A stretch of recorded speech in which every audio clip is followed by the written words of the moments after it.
नमस्कार साथियों, मेरा नाम अमित सिंह है। आज मैं आपको cycle time, tag time and lead time के बारे में बताऊंगा, जो कि इंडस्ट्री में यूज होने वाला मोस्ट ब्यूटीफुल वर्ड है। और ये आप कहीं भी जाओगे, किसी भी इंडस्ट्री में जाओगे तो ये आप सब इंटरव्यू में सबसे पहले यही पूछा जाएगा कि साइकिल टाइम, लीड टाइम और टैग टाइम के बारे में आप क्या जानते हैं। चलो आज मैं आपको बताता हूँ। स्टार्ट करते हैं हम साइकिल टाइम से। अच्छा, साइकिल टाइम होता क्या है? पहले तो मैं आपको हिंदी में बताऊँगा। किसी प्रोसेस को मशीन द्वारा कंप्लीट करने में जो समय लगता है उसे साइकिल टाइम कहते हैं। मतलब अगर हम सिंपल भाषा में बोले कि अगर किसी पीस को किसी एक कंपोनेंट को मशीन द्वारा बनाने में जितना समय लगता है उसे साइकिल टाइम कहते हैं। अब उसके अंदर हमारे डिफरेंट टाइप के प्रोसेस आ जाते हैं, जैसे ड्रिलिंग, बोरिंग, रीमिंग। मतलब एक प्रोसेस कंप्लीट होने में जितना समय लगता है साइकिल टाइम कहते हैं। ये तो हो गया हमारा साइकिल टाइम। और दूसरा होता है हमारा मैनुअल टाइम।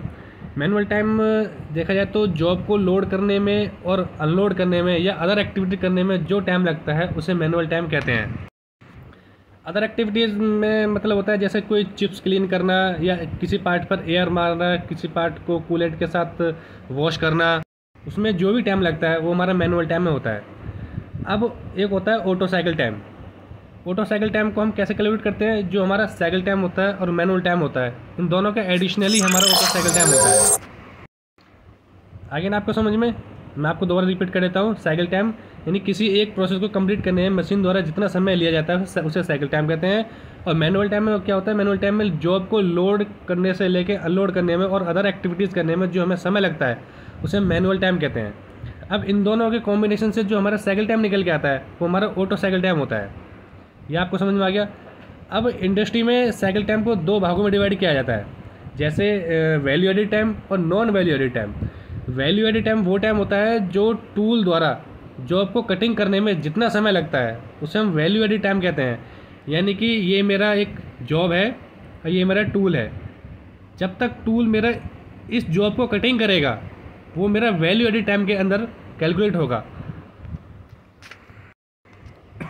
अब जैसे ही टूल मेरा जॉब से बाहर निकलेगा वो मेरा नॉन वैल्यू एडिड टाइम हो जाएगा। अब नॉन वैल्यू एडिड टाइम में हम क्या कैलकुलेट करते हैं? जैसे कोई टूल चेंज हो गया, टूल रैपिड मोशन हो गया, फ्रैक्चर मूवमेंट हो गया। यानी कि टूल के विदाउट ऑपरेशन से, टूल के ऑपरेशन को छोड़ के जितनी भी एक्टिविटीज़ उस प्रोसेस कंप्लीट करने में लगता है उसे हम नॉन वैल्यू एडिड टाइम कहते हैं। अब क्या होता है, जो हम साइकिल टाइम मैंने आपको पिछली स्लाइड में बताया था, साइकिल टाइम में हम दो वैल्यू एडिट करते हैं, एक वैल्यू एडिड टाइम, एक नॉन वैल्यू एडिड टाइम। इन दोनों को मिलाकर ही हम साइकिल टाइम निकालते हैं। अब मैं इसको एक एग्जांपल के थ्रू बताना चाहूँगा साइकिल टाइम को। साइकिल टाइम का जो फॉर्मूला होता है हमारा नेट प्रोडक्शन टाइम और नंबर ऑफ़ यूनिट प्रोडक्ट। जैसे कोई मैन्युफैक्चरिंग यूनिट यानी कि 8 घंटे का जो मेरा प्रोडक्शन है, जैसे 1200 पीस प्रोड्यूस करता है तो उसका साइकिल टाइम क्या होगा? अब जैसे 8 घंटे को हम पहले मिनट में कन्वर्ट करेंगे, 8 × 60 मिनट में हो गया, फिर उसको हम सेकंड में कन्वर्ट करेंगे तो इसकी कैलकुलेशन और डिवाइडेड बाय हम नंबर ऑफ़ यूनिट प्रोडक्ट से डिवाइड करने पर जो हमारी वैल्यू आएगी वो हमारी सेकंड में आएगी और वही हमारा साइकिल। तो इसका साइकिल टाइम 24 सेकंड है। मैं आपको दोबारा रिपीट करता हूँ। जैसे किसी कंपनी में 8 घंटे का वर्क है, 8 घंटे में वो 1200 पार्ट प्रोड्यूस करता है। अब हम इसको कैसे कैलकुलेट करेंगे? 8 घंटे को हम पहले मिनट में कन्वर्ट करेंगे, फिर उसके बाद हम सेकंड में कन्वर्ट करेंगे तो हमारी जो वैल्यू आएगी वो 28,800 आएगी। और 8 घंटे में कितना प्रोडक्शन प्रोड्यूस कर रहे हैं? हम 1200 प्रोडक्शन हम प्रोड्यूस कर रहे हैं, यानी कि पार्ट 1200 पीस बन रहे हैं। अब इसको डिवाइड करेंगे तो हमारा 24 सेकंड आएगा। यही हमारा मशीन का साइकिल टाइम होता है कि 24 सेकंड में मशीन द्वारा एक पार्ट प्रोड्यूस होता है। स्टार्ट होगी। अब मैं आपको बताना चाहूँगा टैग टाइम। टैग टाइम क्या होता है? टैग टाइम जो होता है वो कस्टमर की डिमांड को पूरा करने के लिए जो टाइम होता है उसे टैग टाइम कहते हैं। यानी कि कस्टमर को क्या डिमांड है, जैसे एक पीस को बनाने में जितना मैक्सिमम टाइम होता है उसे टैग टाइम कहते हैं। या मैं एक सिंपल भाषा में कहूँ कि टैग टाइम जो होता है वो कस्टमर की डिमांड का एक फंक्शन होता है कि कस्टमर को सप्लायर से कितने सेकंड में कितने पीस चाहिए, ये हमारा टैग टाइम होता है।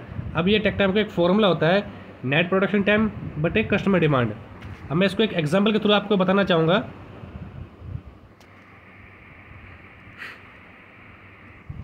जैसे ये मेरा एग्जांपल है, सपोज दैट हमारी कंपनी के जो हावर्स हैं 9 घंटे 8.5 घंटे प्रोड्यूस, जैसे कि एग्जांपल में बताया गया है कि कोई एक शिफ्ट है जो कि हमारी 8.5 घंटे की शिफ्ट है। अब 8.5 घंटे में 8.5 घंटे चलेगी तो कस्टमर की डिमांड है 1150 पीस की, तो उसके अनुसार हमें टेक टाइम निकालना है।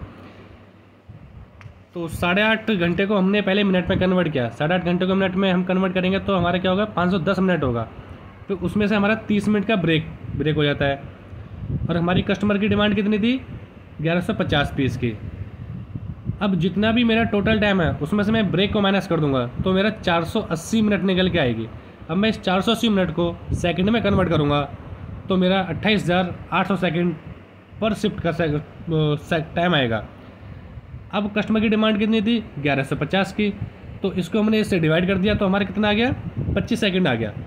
अब 25 सेकंड हमारा टेक टाइम है और साइकिल टाइम हमारा, तो हमारा जो टेक टाइम निकला है वो 25 सेकंड निकला है। और जो हमने जो साइकिल टाइम निकाला था, जैसे कि मैं आपको स्लाइड में दिखाऊंगा, हमारा 24 सेकंड निकला था। यानी कि 25 सेकंड का मतलब है कि कस्टमर को 25 सेकंड में एक पीस चाहिए। फिर उसी के हिसाब से हमने साइकिल टाइम अपना सेट किया था 24 सेकंड, ताकि हम अपने कस्टमर के रिक्वायरमेंट को पूरी कर पाए। अदरवाइज़ अगर टेक टाइम साइकिल टाइम से ज़्यादा होगा तो जब भी हम अपने कस्टमर की डिमांड को पूरी कर सकते हैं। सपोज दैट अगर हमारा साइकिल टाइम टेक टाइम से ज़्यादा है तो हम अपने कस्टमर के रिक्वायरमेंट को कभी भी पूरी नहीं कर पाएंगे। अब जैसे मैंने कुछ कंडीशन रखी हैं, जैसे अगर मेरा साइकिल टाइम टेक टाइम से अगर मेरा टेक टाइम साइकिल टाइम से ज़्यादा होगा तो मेरा ओवर प्रोडक्शन बनने के चांसेस ज़्यादा रहेंगे। सपोज दैट जैसे साइकिल टाइम है मेरा 20 सेकंड और टेक टाइम है मेरा 40 सेकंड, तो क्या होगा, ये 20 सेकंड में एक पीस बनाएगा लेकिन कस्टमर को डिमांड है 40 सेकंड में बनाने की। इससे क्या होगा कि हम दुगने पीस बनाएंगे। दुगने पीस बनाने से क्या होगा, हमारा ओवर प्रोडक्शन होगा। और ओवर प्रोडक्शन से क्या होगा, ओवर प्रोडक्शन से हमारी इन्वेंट्री ज़्यादा रहेगी और हमारा स्टोरेज भी ज़्यादा रहेगा। और उसमें अगर मेटल ज़्यादा दिन तक रखा रहेगा तो ऑक्सीडेशन होने के उससे चांसेस रहेंगे, इसलिए हम ओवर प्रोडक्शन हमें कभी नहीं बनाना है। दूसरी कंडीशन क्या है, अगर मेरा साइकिल टाइम टेक टाइम से ज़्यादा है तो कस्टमर की डिमांड हमारी फेल हो सकती है।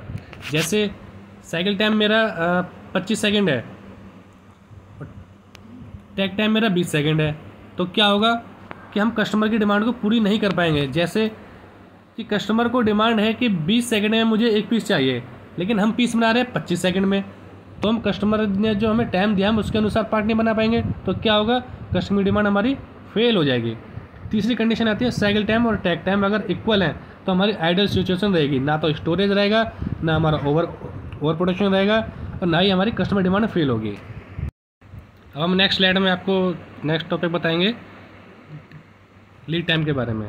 लीड टाइम होता क्या है, the time from receiving the order to deliver the product. यानी कि कस्टमर ने सप्लायर को जब रिक्वायरमेंट की कि मुझे जो है 20 पीस या 50 पीस, कस्टमर की डिमांड के अनुसार मेटल को रिसीव करने से लेके और डिलीवरी तक के बीच का जो समय लगता है वो हमारा लीड टाइम होता है। जैसे कस्टमर की डिमांड ने ऑर्डर किया कि मुझे 10 तारीख को, जैसे कस्टमर ने ऑर्डर दिया 10 तारीख को और हमने उसको डिलीवर कर दिया 15 तारीख को, तो इसके बीच के जो डिफरेंस होगा वही हमारा लीड टाइम होगा। यानी कि कस्टमर द्वारा जब ऑर्डर किया जाता है और कस्टमर को रिसीव तक के समय जितने टाइम लगता है वो हमारा लीड टाइम होता है। तो दोस्तों, मैंने आपको आज साइकिल टाइम, लीड टाइम और टेक टाइम के बारे में मैंने बताया, समझाने की कोशिश करी है। अगर आपको वीडियो पसंद आया हो, अच्छा लगा हो, तो हमारे चैनल को सब्सक्राइब और लाइक कीजिए। धन्यवाद। नेक्स्ट जो टॉपिक रहेगा वो हमारा 5SC या प्रोग्रामिंग से रिलेटेड रहेगा, तो इसलिए और आगे की वीडियो जानकारी के लिए हमारे चैनल पर बने रहें। धन्यवाद।